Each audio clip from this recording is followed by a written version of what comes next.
दबे पांव लेखक ओम थानवी द्वारा लिखा गया है।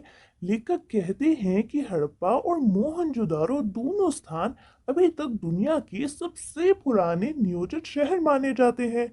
मोहनजोदारो ताम्रकाल यानी कॉपर एज के शहरों में सबसे बड़ा था। यहाँ खुदाई में बड़ी तादाद में इमारतें, सड़कें, धातु पत्थर की मूर्तियां, मोहरे, साजो सामान और खिलौने आदि मिले हैं। हड़प्पा के ज्यादातर साक्ष्य रेल लाइन बिछने के दौरान विकास की भेंट चढ़ गए। मोहनजोदाड़ो को सभ्यता का केंद्र माना जाता है। ये 200 हेक्टेयर में फैला था और इसकी आबादी लगभग 85,000 यानी 85,000 थी। ये नगर छोटे मोटे टीलों पर आबाद था और ये टीले प्राकृतिक नहीं थे, यानी ये टीले नेचुरल नहीं थे, ये इंसानों द्वारा बनाए गए थे। ये टीले कच्ची पक्की ईंटों से धरती की सतह को ऊंचा करके बनाए गए थे। इस शहर की सड़कों और गलियों में अभी भी घूमा जा सकता है। यहाँ का सामान अजायब घरों की शोभा बढ़ा रहा है, परंतु शहर वही है। इस शहर की गलियां, मकान, चबूतरे, खिड़की, रसोई, सड़कें आदि सुंदर नगर नियोजक की कहानी कहते हैं। शहर के सबसे ऊंचे चबूतरे पर एक बड़ा बौद्ध स्तूप है, परंतु ये मोहनजोदाड़ो सभ्यता के सबसे टूटे फूटे और जर्जर टीले पर बना है।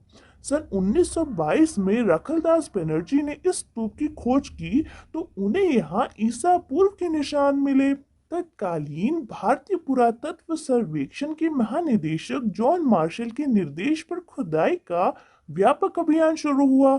इसे नगर भारत का सबसे पुराना लैंडस्केप कहा गया है।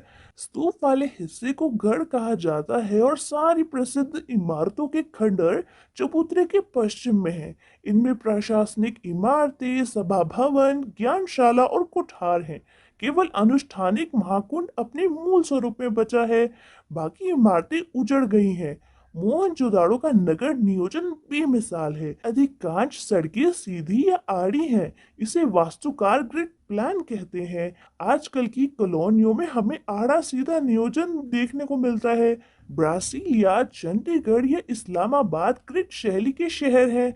चबूतरे के गढ़ और ठीक सामने उच्च वर्ग यानी अमीरों की बस्ती है। उसके पीछे 5 किलोमीटर दूर सिंधु नदी बहती है।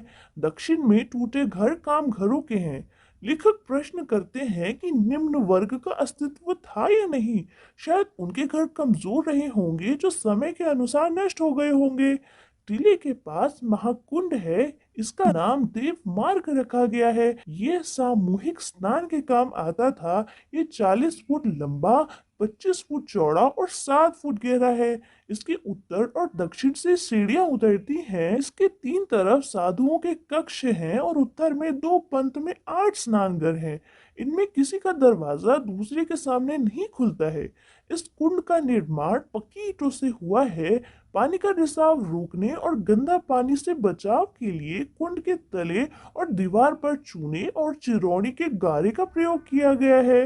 पानी के लिए एक तरफ कुआं है, कुएं से पानी को बाहर बहाने के लिए नालियां हैं। ये पक्की ईंटों से बनी है और ईंटों से ढकी भी है। जल निकासी का ऐसा सुव्यवस्थित बंदोबस्त इससे पहले के इतिहास में कहीं नहीं मिलता। कुंड के दूसरी तरफ विशाल कोठार है। शायद यहाँ पर कर के रूप में यानी टैक्स के रूप में हासिल अनाज जमा किया जाता था। यहाँ 9 चौकियों की 3 कतारें हैं और उत्तर की एक गली में बैलगाड़ियों के प्रयोग के साक्ष्य मिले हैं जो माल की ढुलाई करती होंगी। सिंधु घाटी काल में व्यापार के साथ उन्नत खेती भी होती थी। अब इसे खेतीहर और पशुपालक सभ्यता माना जाता है। पत्थर और तांबे की बहुतायत थी, परंतु लोहा नहीं था। पत्थर सिंध से और तांबा राजस्थान से मिलता था। इनके उपकरण खेती बाड़ी में प्रयोग किए जाते थे। कपास, गेहूं, जौ, सरसों और चने की उपज के सबूत मिले हैं। यहाँ कपास, बेर, खजूर, खरबूजे, अंगूर, ज्वार, बाजरा और रागी की खेती भी होती थी।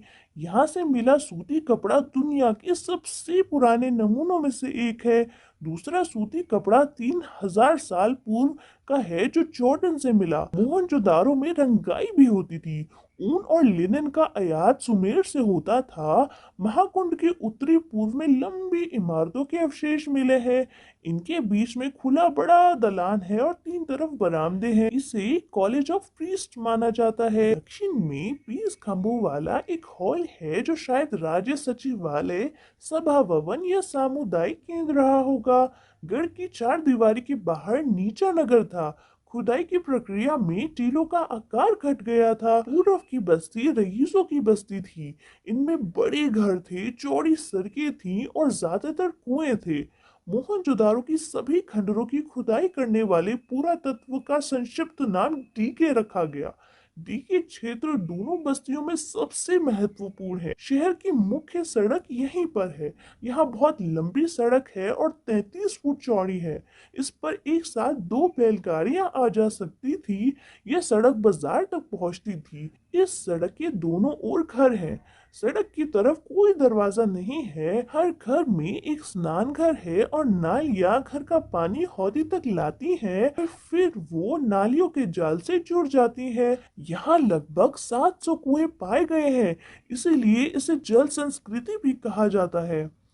टीके हलकों के घरों की दीवारें ऊंची और मोटी हैं। यहाँ शायद 2 मंजिले मकान भी होंगे। सभी पकी हुई ईंटों से बने थे। यहाँ घरों में केवल प्रवेश द्वार है, खिड़कियां नहीं है। बड़े घरों के भीतर आंगन के चारों तरफ बने कमरों में खिड़कियां हैं। सभी घर एक कतार में हैं और अधिकतर का आकार 30 गुणा 30 फुट का है।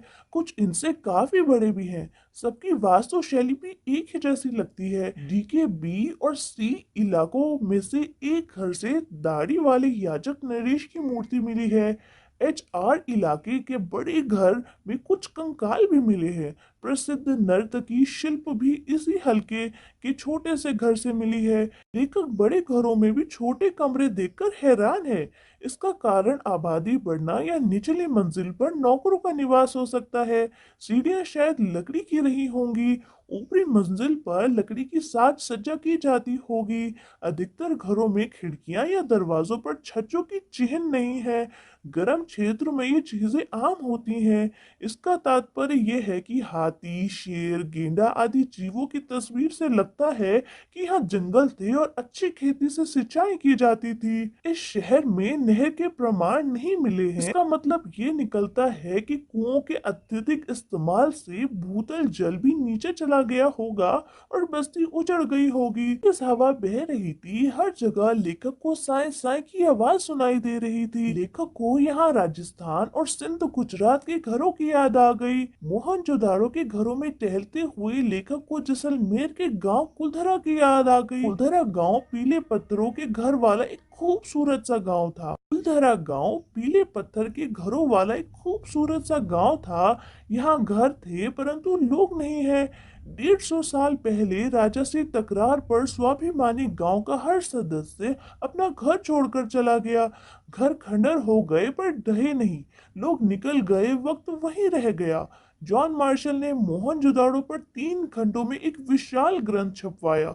मेजबान ने अजायब घरों के बारे में बताया। ये अजायब घर छोटे हैं लेकिन सामान भी यहाँ ज्यादा नहीं है। अधिकतर चीजें कराची, लाहौर, दिल्ली और लंदन की है। मोहनजोदाड़ो से ही 50,000 से ज्यादा चीजें मिली हैं।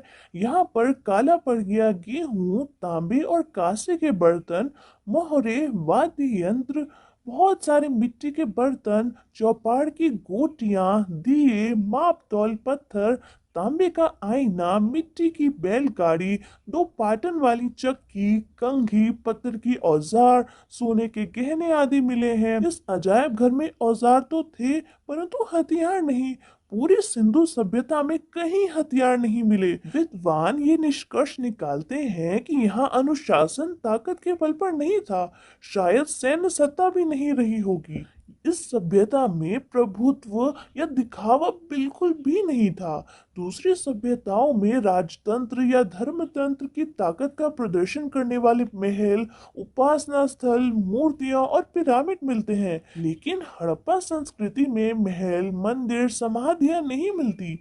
यहाँ की मूर्ति शिल्प और औजार भी छोटे हैं। शायद ये लो प्रोफाइल सभ्यता थी। मोहनजोदाड़ो साधन और व्यवस्थाओं के अनुसार भी सबसे समृद्ध है, लेकिन यहाँ आडंबर दिखावा नहीं है।